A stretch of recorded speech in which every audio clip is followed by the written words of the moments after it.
it could get quite chilly in an unpressurised aircraft flying at altitude at night during the winter. You may not be surprised to hear that. What you might be surprised to hear is that RAF bomber crews doing sorties in the winter from 1940 to 1941, so after the Battle of Britain, it got so cold that sometimes they'd bang their heads against the fuselage just so they could feel a different sort of pain from the cold they were feeling. And it wasn't unheard of for some aircraft to be brought down by the cold. How does that happen?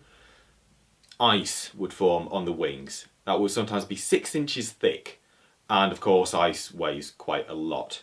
And some aircraft actually were downed by ice. So what they would do before they had proper de-icers is try and rub whale oil on the wings of the aircraft to try and prevent aircraft being downed by ice.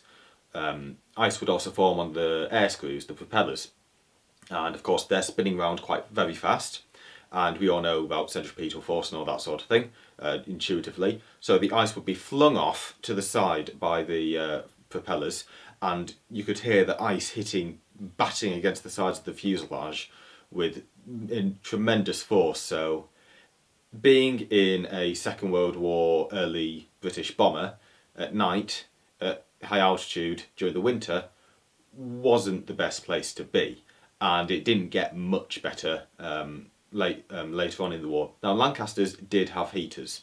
Well, they had heater. The heater had an outlet which blew hot air into the cockpit, which was good, unless you're the wireless operator, because if you're the wireless operator, the vent for the hot air is right next to your foot, and some of them actually ended up sort of half melting their boots. It was so hot. So whilst the wireless operator is boiling in his chair, the rear gunner is freezing in his. So still not brilliant.